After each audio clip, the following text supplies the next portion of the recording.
Bismillahirrahmanirrahim və bihi nəstaîn və huvə xeyrun nasirin və muin. Salam, Təfəkkür 114 TV-nin izləyiciləri, hər birinizi xoş gördük. Yenidən sizlərlə bir aradayıq. Çox saylı ünvanlanan sualların hər bir təklifi nəzərə alaraq, fikirlərinizi nəzərə alaraq sizlərin suallarınıza cavablandırmaq üçün yeni bir veriliş hazırladıq. Birinci sual budur ki, bir qadının çəkiciliyinin artması üçün nə edilməlidir? Deyərdim, qadını çəkici edən şeylər heç kimdən diqqət diləməsin, heç kimin arxasınca qaçmasın. Əksinə ilham versin, təşəbbüs versin, təklif versin, yollar qoysun, öz qadınlıq enerjisini düzgün istifadə etsin. Danışma sənətində səssizliyinə diqqət eləsin, sözlərinə diqqət eləsin, kəlmələrinə diqqət eləsin, səs tonuna və həm də dediyi kəlmələrin zaman və məkanına diqqət eləsin.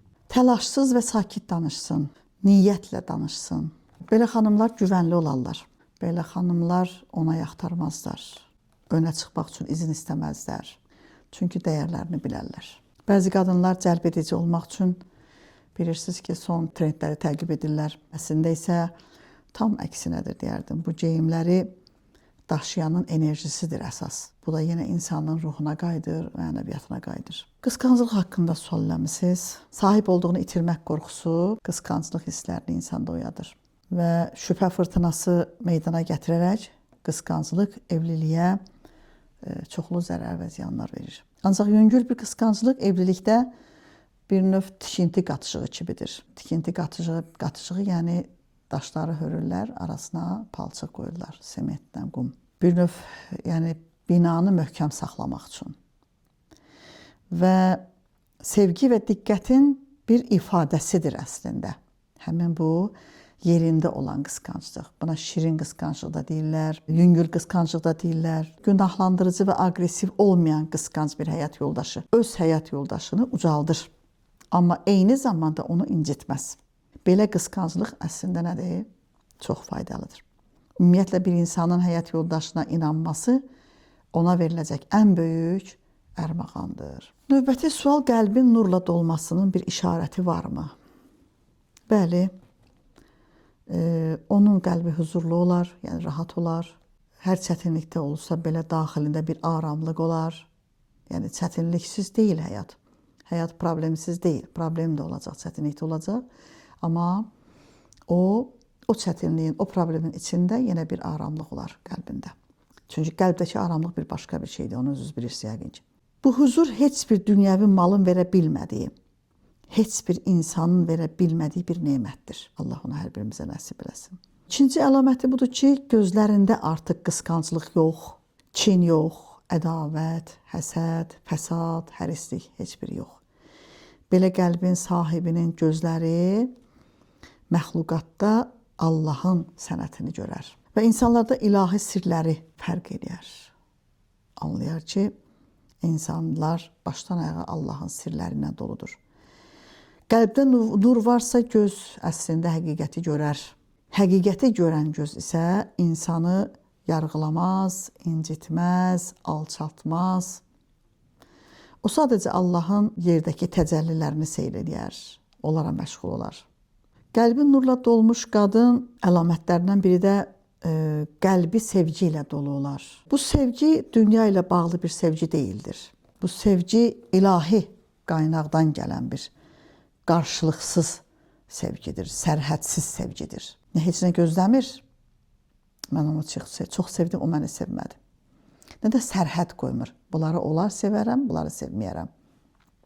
Yaxud onları sevirəm, bunları sevmirəm. Sərhədsiz sevgidir. Və səbir və təslimiyyət onların qəlbində kök salar.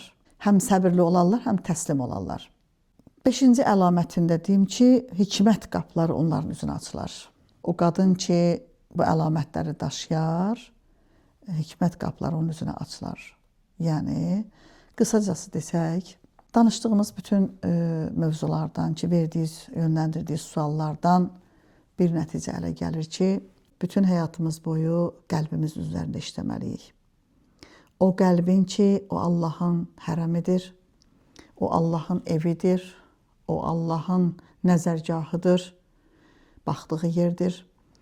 o qəlbin üzərindədir. Bütün olunan söhbətlər, bütün verilən sualların cavabları belə hamısı qəlbin üzərindədir.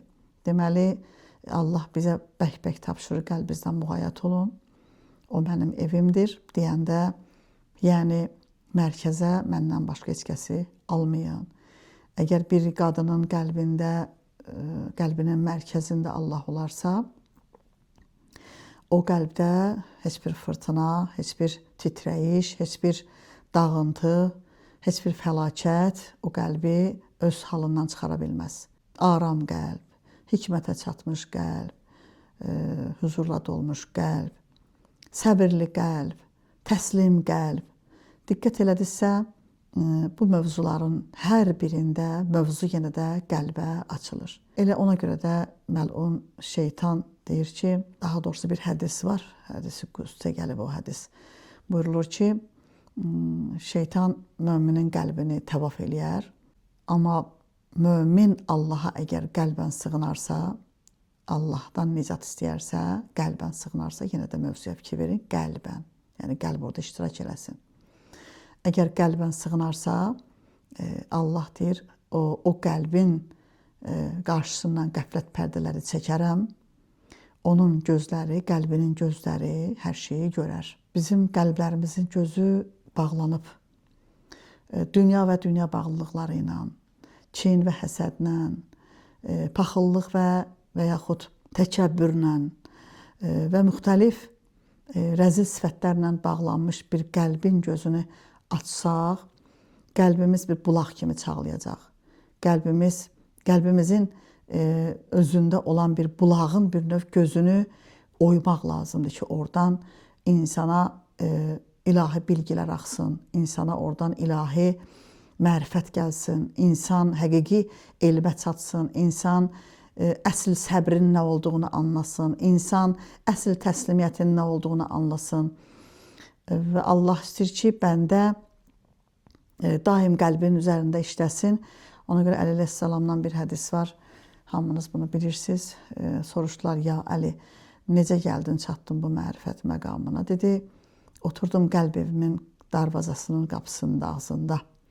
Ora Allahdan savayı heç kəsi daxil olmağa izin vermədim. Mənasıdır budur ki, hər nə ki o qəlbdə Allahı oradan çıxardacaq, onu qəlbimizə salmayacaq, onu darvazadan kənarda saxlayacaq. Hər nə ki Allah izin verir, məsələn, Əhl-i Beytin sevgisini darvazadan içəri buraxacaq. Hər nə ki Allahın buyurduğu, tapşırdığı şeylərdir, biz onları neynəyəcəyik, qəlb evimizə buraxacaq. Amma yenə də mərkəzə almamaq şərti ilə, mərkəzdə yenə də Allahdır. Və hədisdə gəlib ki, insan öz ailəsini, yaxınlarını, əzizlərini, övladlarını, ən yaxınlarını Peyğəmbərdən çox istəsə, Peyğəmbər və Əhl-i Beytdən, Allahdan çox istəsə, bu zülümdür, bu Allaha zülümdür. Onun tərəfindən olmuş bir zülümdür.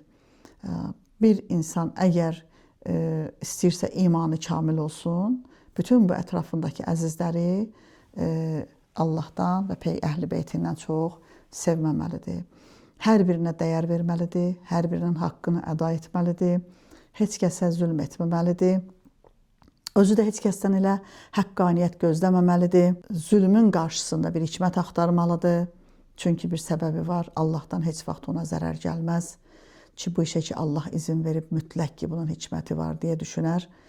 Ona görə də həmin insan anlayar ki, əslində mən hardasa xəta etmişəm, hardasa qəflətə düşmüşəm ki, mən bu hadisəni yaşayıram. Ona görə də tez özünə gələr, tez özünü ayıldar, tez özünə çəki düzən verər və qolunu çırmalayıb düşər meydana ki, harda ilişdim, harda xətaya yol verdim, harda qəflətə düşdüm. Onun tövbəsini eləyər və orada qalmaz, oradan da çıxar. Orada qalmaq özü nədir? Bir qurban modunu seçmək deməkdir. İnsan qəflətini ki, anladı, tövbəsini elədi, istiğfarını elədi, Allahdan bağışlanmaq istədi. Tez bir yaxşı əməl edib, özündən qabaq axirətə göndərməli ki, əməl tərəzisində əməlləri ağır gələ.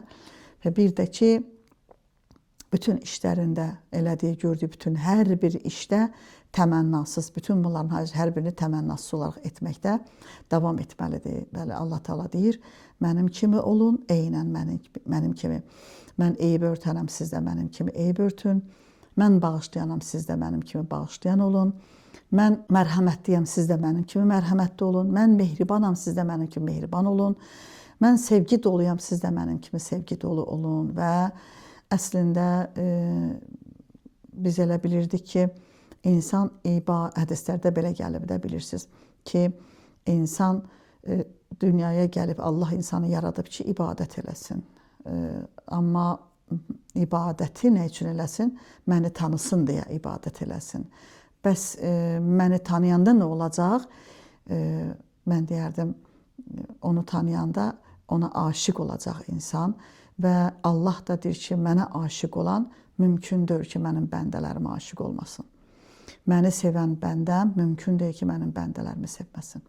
Əgər bir insan bunu anlayarsa, dünyanın ən xoşbəxt, ən mutlu insanıdır. Allah hər birimizi müvəffəq eləsin bu qəlbi ələ gətirməyə, Allaha aşiq olub, Allah üçün ibadət edən, Allah üçün işlər görən, yalnız və yalnız onun qürbunu istəyən, onun yaxınlığını, ona yaxın olmağı istəyən bəndələrdən bizləri qərar versin və Allahdan arzu edək bu Ramazan ayında qəlbimizi o qədər saflaşmağı bizə nəsib eləsin ki, bizə tövfiqat versin ki, qəlbimizlə, onu gözlərimizlə, qəlb gözlərimizlə onu görməyi bacaraq, onun hər tərəfə yayılmış mərhəmətini, onun hər yerə yayılmış nemətlərini, onun hər yerə səpələnmiş ləzzətlərini bu dünyada ikən görüb və cənnət tamahı ilə yaşamayaq ki, əslində Allah elə bu dünyada cənnəti də qoyub. Çünki insan, bayaq da biz toxunduğumuz sualların cavablarında buna cavab verdi ki, bir insan öz həyatını cənnət iqliminə çevirə bilər.